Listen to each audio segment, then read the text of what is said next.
I've been living on the road for 5 years now, and a lesson I've learned is that it only takes one thing going wrong to turn a good day into a scary situation. Most of the time I stay ahead of that by building my life around being prepared. My van is built for that.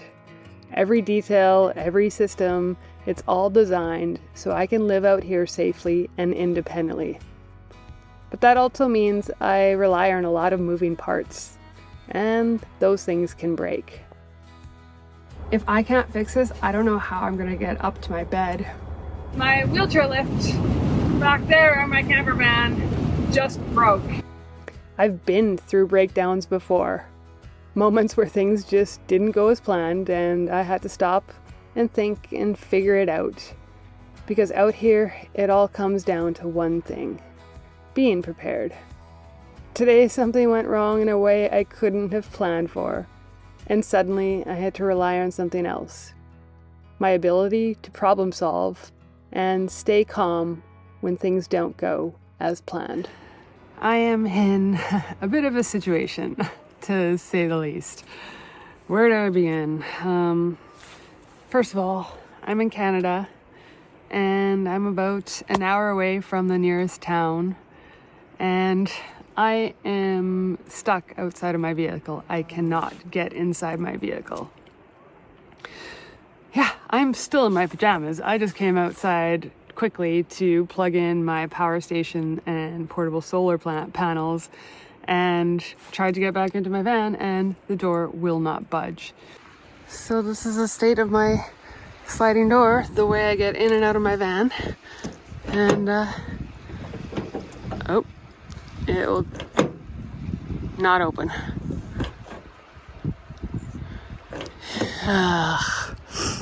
It's a power sliding door, and I think the reason it won't open is because my wheelchair lift was slightly out and it's now kind of pressed into the door. When the door closed, it pressed against it, and now with all the sensors on the power sliding door, it won't move either way. It won't close, it won't open. I'm the only person here. I'm the only person for who knows how far. There has been somebody camping just down a little ways from me, but he actually just left to go back to town this morning. He flagged me down and said, "Hey, I'm going to town. Do you need anything?" And I said, "No, have a good time." And so he's going to be gone for probably several hours because it's a good hour each direction.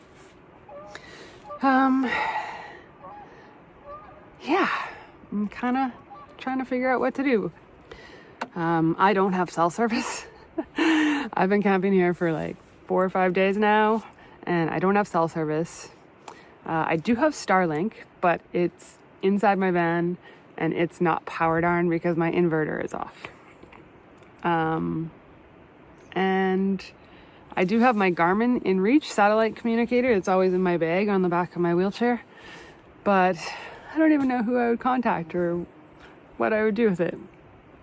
So I am gonna have to somehow get into that van and use the buttons on the wheelchair lift to pull it in, and then hopefully the door will open and close. So I have been trying unsuccessfully for the last probably, 20 minutes, half an hour, to get into my driver's seat and to transfer into it from my wheelchair. I used to be able to do it when I first got the van. I did a couple transfers up there, but it's been 5 years since I've done it. I'm a lot weaker than I was 5 years ago, and I am just struggling. Like, I can get maybe so close, but then I just can't get enough of a boost to get all the way up to the driver's seat. But I'm gonna keep trying, because that's all I have for options right now. Worst case scenario is I just have to wait several hours for the neighbor that was camping here to come back from town, and then he can just get in through the driver's seat, push the buttons on the lift to bring it in, and then open the door, hopefully. Best case is I figure this out on my own. Okay, so I need to make that transfer easier, and luckily I have this step stool that is always on my passenger side of my vehicle to put outside my van to help people get in. I can't transfer into the passenger seat because number one, it's swiveled, and number two, I'm kind of parked next to a picnic table, and so the door won't fully open. So yes, right now I'm just trying to figure out a way to get up into that driver's seat. And then I'd have to make my way on the floor back to my wheelchair lift to operate the buttons to move it inside. So if I put the step stool here, it's not the perfect width, but I think once I kind of transfer onto it and put some weight on it, it'll steady itself. And then it's a bit of a transition from, the step to this step stool and then up into the seat. So maybe I'll be able to do that lift from the stool to the seat. Let's see.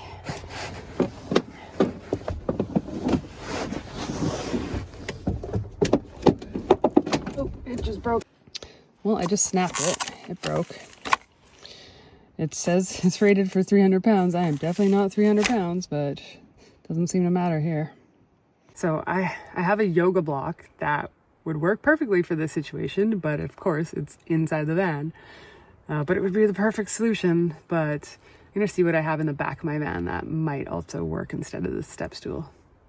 All right, I'm looking on the back of my van. I don't really see anything I can use to make that transfer easier. Like the yoga block would have been so perfect, but it's all the way in the front of the van. That Tupperware, that big plastic container is too big. Fiberwood? Maybe. Cover it with like my yoga mat and kind of build it up, but it's just gonna tumble down. I think I'm a good problem solver and I can figure this out. I'm not panicking. I can figure this out. I know a person that lives about an hour away, but we're kind of just acquaintances. We've hung out a few times. And the only problem is I only have him on Instagram. That's how we communicate. I don't think I have his phone number, so I can't really use it. So I couldn't contact him with my Garmin satellite communicator. That's like phone contact, but I could contact a mutual friend and have them contact him and then arrange something that way. But no, I'm gonna figure this out. I am gonna figure this out. Okay, I think I just got to go back to the step stool idea and hopefully, like, I'm so close. If I just keep trying, I know I can get it. I just got to like muster all my energy. I have an idea. Okay, I have a solution. I can pull my bike out and then transfer onto the floor and crawl into my van through the back. And then I'd be already on the floor. I could reach the buttons for the lift. That is a plan. That will work. That is not a hard transfer. I do this all the time to clean or do maintenance or like build stuff in the van. I can do that transfer. I have a plan. Yes. I'm gonna give the driver's seat like 1 or 2 more tries. I'm gonna give the driver's seat transfer 1 or 2 more tries because it's a little bit less work, but I have this as a plan if I need it.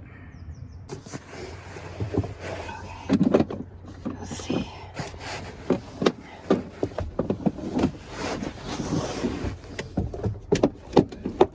Oh, it just broke again. Shit. Okay.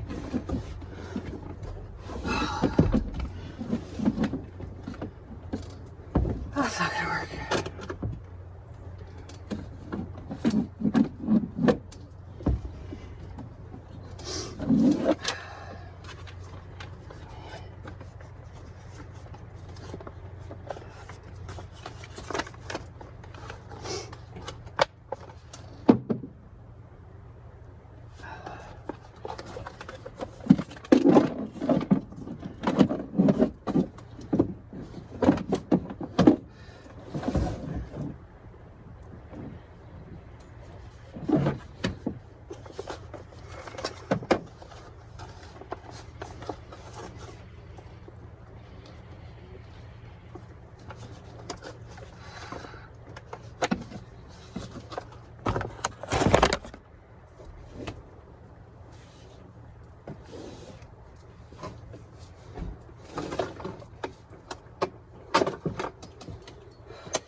thank goodness I'm back inside my van. Oh my goodness, I am so grateful. So I was just struggling to get back into that driver's seat, and then I heard a car engine start. And then I looked down at the far end of this campsite where there's this truck kind of camper, and I thought it was just abandoned. There's a couple of abandoned trailers that people just kind of leave here, I guess. And yeah, so somebody was actually there, and I went and asked him if he could help. And thank you very much to Doug, who came and got me out of a bind. He was able to climb in through the driver's seat, and then I just showed him where the buttons were for the lift, and he was able to bring the lift in a bit further, and then the door was able to swing wide open. So what had happened is that arm on the lift was not fully in when I put the lift in, and it was basically pressing against the door as the door closed, and then it kind of just got blocked and locked in place, and the door couldn't budge. What essentially happened, better shown from the inside. The door had closed, but this lift was stuck out a little bit. It was pressing against the door. The automatic door did not like that, and it wouldn't open or close. And so Doug just came in here and he moved the lift in, and then the door was able to open and close. Phew. Doug saved the day, so thank you if you ever see this, Doug. Oh my goodness, you guys, we almost had another crisis on our hands here. I went to close the door after Doug was in here, and I happened to notice this light on the switch was on, which is for my light bar. And I must have, hit it accidentally as I was trying to get in. But I would not have noticed the light bar on the front of my van being on. It's daylight, and that would have just completely drained my battery. My power door wouldn't work. My wheelchair lift wouldn't work. Like, that could have been just another huge disaster. Before I got locked out of my van, I actually had plugged this water heater in because I wanted to have a shower. So I'm gonna get around to that now. All right, I got warm water. Come on. Okay, whew, yeah, that's nice and hot. So originally I did just think I'd put my head in the sink and give my hair a wash, but truth be told, I just don't feel like that does the job. So I'm gonna set up my little shower / tub situation inside the van. It's a little too cold outside for an outdoor shower, but then again, it's only 9 Celsius in my van is what the thermometer says, but I think just having enclosed space is gonna make it feel at least warm enough. Also, there are still people in the campground apparently, even though I thought it was completely empty. So just having an indoor shower for more privacy is the way to go. This is my little indoor shower setup. I just use the hose from my water heater that's right there, and then I just sit in there. This is called a puppy pool. It's linked in my Amazon store. I'll put that in the description. And yeah, it sure makes me feel a lot cleaner. Well, now that I'm no longer locked out of my van and I'm clean and feeling refreshed, welcome to my crib. So if you have been following along on my adventures, you know I spent my winter in California, and now I'm happy to report I am safely back in my homeland in Canada. I didn't really have a plan on where to go after I crossed the border into Canada.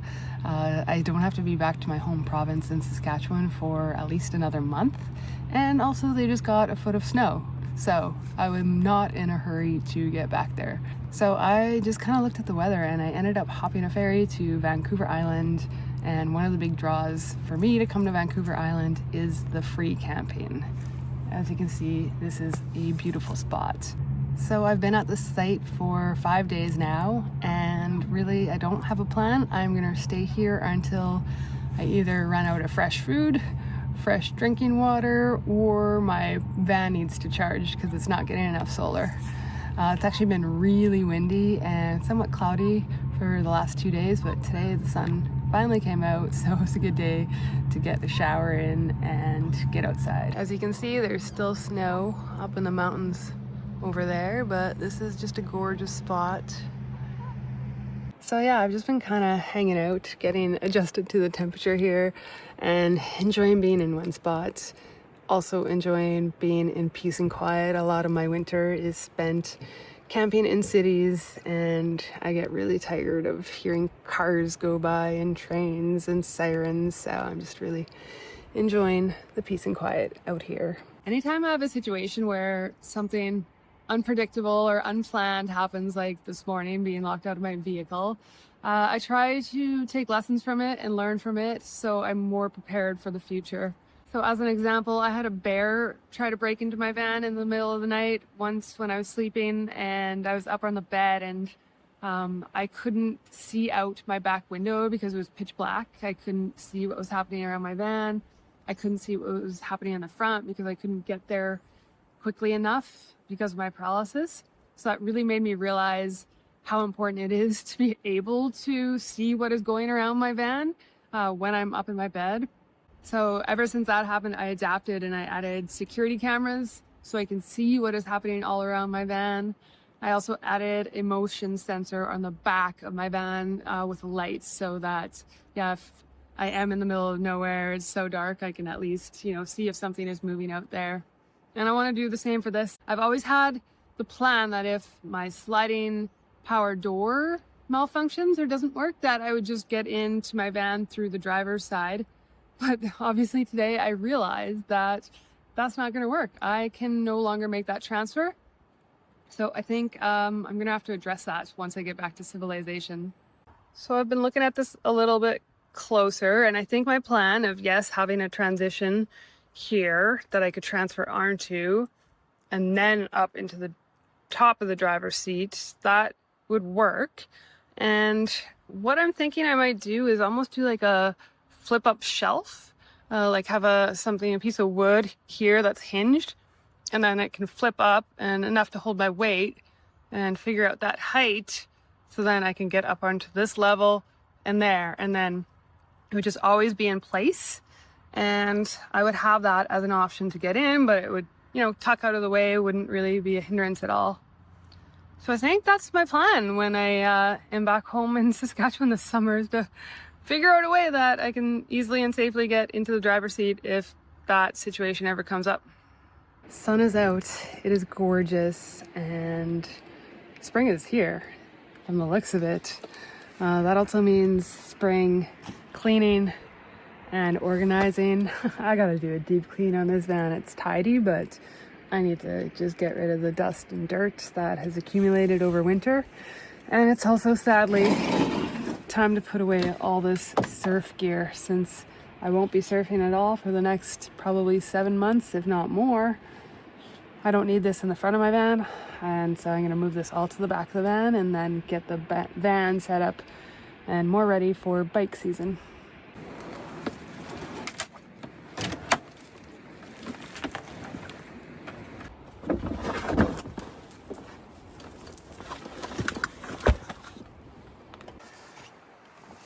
It is a sad day packing up the wetsuit and all the surf gear.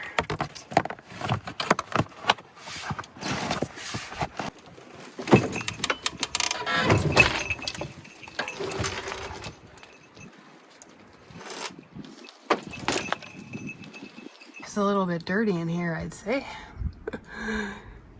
Time for a refresh.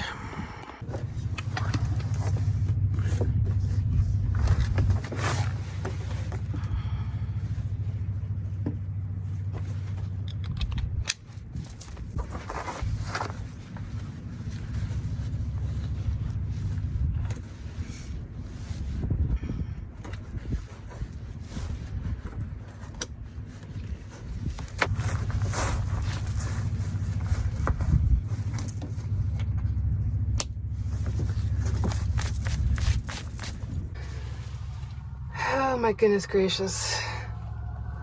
What have I started? Pretty much ripping the entire garage apart at this point and giving it a deep clean.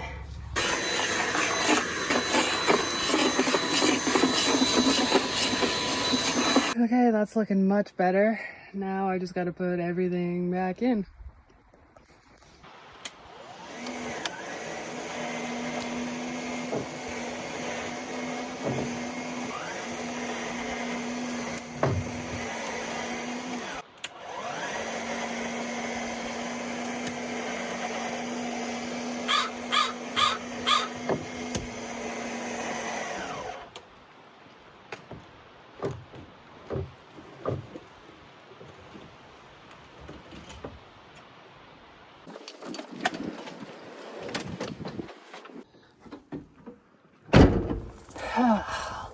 All right, well, the day is nearly gone. It took me probably about 3 hours to clean the back of the garage. And yeah, my neighbor actually still isn't back. He's been gone for about 8 hours. So good thing I wasn't fully reliant on him to get me back in my van, because I'd still be waiting. You know, as I was cleaning, I was thinking to myself, I know there are naysayers out there. There are people that think I should not be out here camping on my own and living in a van on my own. But you know what I say to them? I am 100%. I've had 100% success rate of figuring things out when things don't go as planned. Like my wheelchair lift is broken, my lift into my bed is broken, my inverter is broken.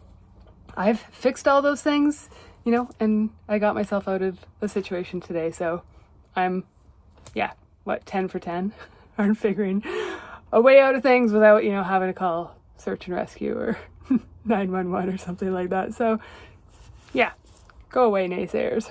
Just gives me more confidence going forward that, things will not go as planned all the time. And I still have like the ability to problem solve and figure a way out of things. And a lot of that, again, comes with preparation. I have backups for a lot of things I rely on. And now I'm going to have to figure out a backup to get into that driver's seat. I'm starving though. Thankfully, I have a stew that I made in the slow cooker that all I have to do is heat up. And I'm going to have a nice, relaxing night by the fire.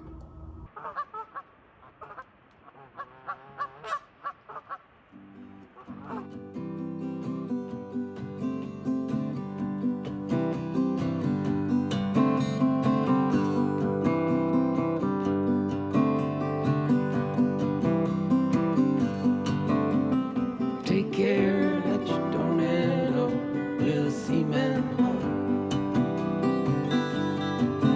Take care that you don't end up with a cement heart. Please take care that you don't end up with a cement heart. Please take care that you don't end up with a cement heart. Well, I have spent 8 days at this beautiful location. It was the perfect little reset after a month of driving north to Canada and just a lot of activity. I was pretty exhausted. So yeah, I was able to deep clean my van, reset my body a little bit and my mind, and now I gotta go find another place to hang out. I used about half of my 23-gallon water tank. I went through about 12 liters of drinking water, which is separate. And let's see how my batteries are doing. So my batteries are, well, they say 65%, but I feel like that's a little bit higher if you look at the voltage. That's usually how I judge it. So that is pretty good.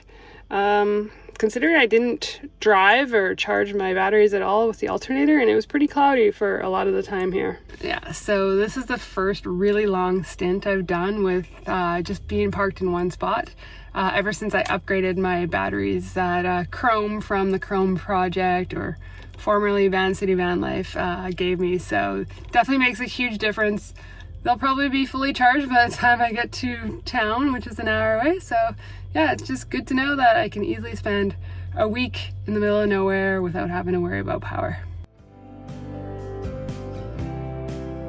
Thanks for watching, everyone. Don't forget to hype this video, like, subscribe, and we'll see you along the road.